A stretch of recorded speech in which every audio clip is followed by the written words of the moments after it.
بسم اللہ الرحمن الرحیم۔ آج یہ دور بھی آخری سانس لے رہا ہے جہاں حدیث یاد کرنے والے بھی ختم ہوتے جا رہے ہیں۔ آج حشائم کہاں سے لائیں؟ کہتے تھے مجھے 20,000 حدیثیں یاد ہیں۔ امام ابو زرع فرمایا کرتے تھے 10,000 حدیثیں تو قراءات کی مجھے یاد ہیں۔ یزید بن ہارون کہتے ہیں مجھے 24,000 حدیثیں یاد ہیں۔ ابو بکر ابن ابی داود کہتے ہیں جو سو کے بھی اٹھوں تو ہاتھ اپنی آنکھوں پہ ملتے ملتے میں کوئی اور کام کرنے سے پہلے 36,000 حدیثیں آپ کو سنا سکتا ہوں۔ ابو بکر ابن جعابی کہتے ہیں 4 لاکھ حدیثیں تو مجھے یاد ہیں۔ امام بخاری نے 6 لاکھ حدیثوں کا خلاصہ یہ لکھا ہے، یہ جو صحیح بخاری ہے۔ اور امام عبداللہ بن مبارک کہتے ہیں کہ امام احمد بن حنبل کو 10 لاکھ حدیثیں یاد تھی۔ کسی نے ان سے ہی پوچھ لیا آپ کو کیسے پتا ہے؟ کہتے ہیں میں نے ان کے ساتھ بیٹھ کے دور کیا ہوا ہے، پتہ چلا کہ ان کو بھی اتنی حدیثیں یاد تھی۔ آج کون ہے جس کو 10,000 حدیثیں یاد ہیں؟ بڑی بڑی اپلیکیشن، بڑے بڑے ٹولز استعمال کرنے کے بارے میں تو بڑی بڑی چھلانگیں لگاتے ہیں نوجوان، میں یہ بھی پڑھ چکا، مجھے یہ بھی آ گیا، میرے اندر یہ بھی صلاحیت ہے۔ کہاں ہیں وہ لوگ جن کو اللہ کے رسول کے احادیث یاد ہیں؟ کتنے لوگ ہیں اس وطن عزیز کے اندر جن کو 10,000 حدیثیں یاد ہیں؟ اور میرے اور آپ کے لیے لمحہ فکریہ ہے، ہم لوگ ہی تو ہیں جو کہتے ہیں کتاب و سنت منہج ہے، قرآن بھی یاد کر کے حدیث کو یاد کیوں نہیں کرتے؟ ہمیں کرنا چاہیے۔ اور میں آپ کی خدمت میں ایک تحفہ پیش کر دیتا ہوں، حدیث کو یاد کرو اور کرواؤ۔ اس کی 3 وجوہات۔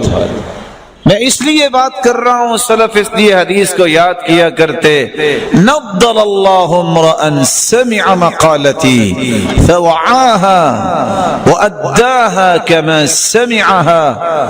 دوسری روایت ہے نضل اللہ امرأ سمع منا حدیثا، جو ایک حدیث یاد کر لے۔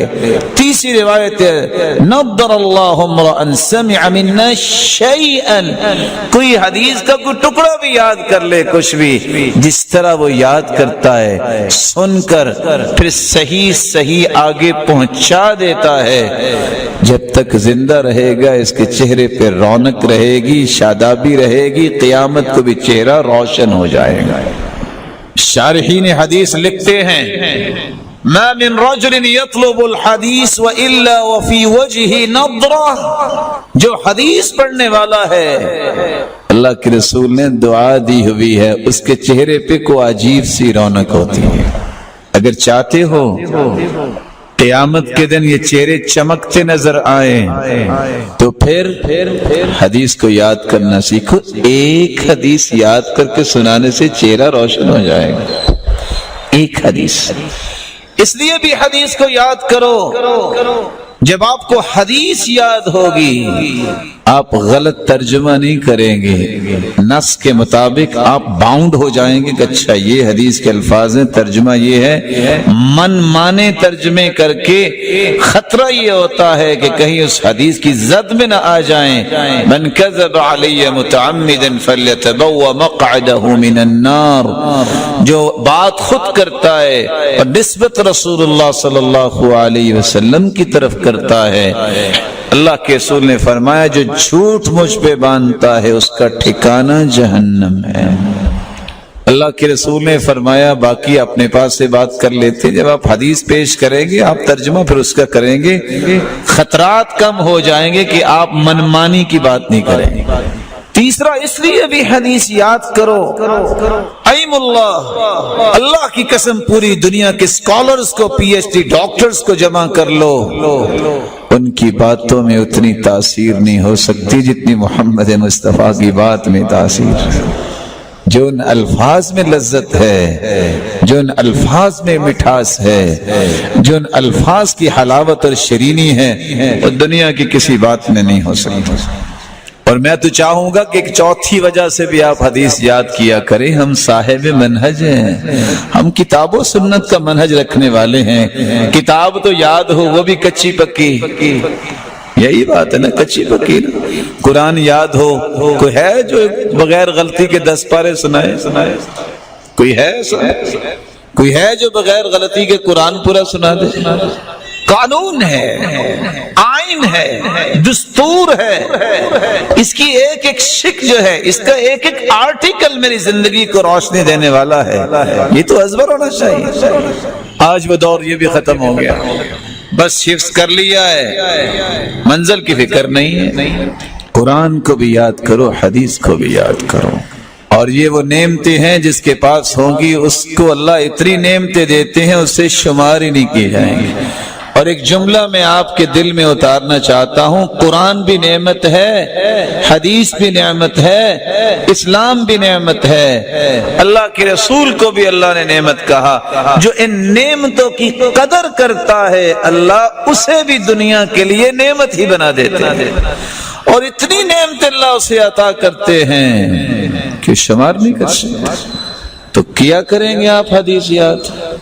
کتنی خوشی ہو جب لکھا ہو کہ 6 لوگوں نے صحیح بخاری یاد کر لی ہے, 10 لوگوں نے صحیح مسلم یاد کر لی ہے, اتنے لوگوں نے بلوغ المرام یاد کر لی ہے. وہ دور کہاں چلا گیا؟ آج بھی ارض حجاز میں آؤ, مدینہ اور مکہ میں دیکھو, ہزاروں حدیثوں کے حافظ موجود ہیں, ہزاروں حدیثوں کے حافظ. یہ پریورٹیز کی بات ہے.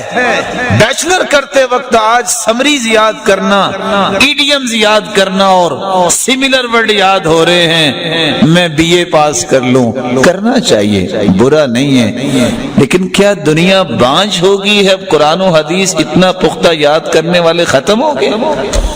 امام ابو عمر دانی 444 میں فوت ہوئے ہیں. کہتے ہیں کوئی ایسی کتاب نہیں جو میری نظروں کے سامنے آئی ہو میں نے پڑھی نہ ہو, کوئی ایسی کتاب نہیں جو میں نے پڑھی ہو پھر میں نے یاد نہ کی ہو, اور کوئی ایسی کتاب نہیں جو میں نے یاد کی ہو کبھی مجھے بھولی ہو. ہم 2-4 صفحے پڑھ کے کہتے ہیں سر کو درد چڑھ گئی. سر بیچارہ کیا کرے, اس میں روشنی جب قرآن و حدیث کی آئے گی یہ مضبوط ہوگا. یہ بیچارہ سارا دن تو سوچتا ہے سر کہ آج وہ ڈرامہ دیکھنا ہے, اوہو آج یہ کھیل تھا, آج یہ فلاں چیز تھی. اس پہ برکت کیسے آئے گی؟ تو میں اس بات کو یہاں ہی مکمل کرتا ہوں اس دعا کے ساتھ کہ میرے مالک ان روشن چہروں کو اور سننے والوں کو اور ان کی اولادوں میں سے ایسے لوگ پیدا فرما جو قرآن اور حدیث کے حافظ بنے. لیکن اللہ کی قسم جو میں نے لذت کی بات کی ہے, وہ عبداللہ بن مبارک کو کہتے تھے لوگ, الا تستوحش فی البیت, تم اکیلے گھر میں بیٹھے رہتے ہو, باہر نکلتے نہیں ہو, آپ کو وحشت نہیں ہوتی؟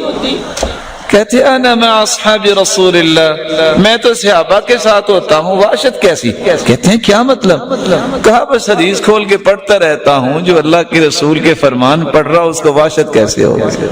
آپ حدیث کو پڑھ کے دیکھیے, اکیلے بیٹھ کے معنی کے ساتھ قرآن کو پڑھ کے دیکھیے, اللہ کی قسم وہ لذت انسان کو نصیب ہوتی ہے. دنیا جہان کی ہر لذت جو ہے وہ انسان ویسے ہی بھول جاتا ہے.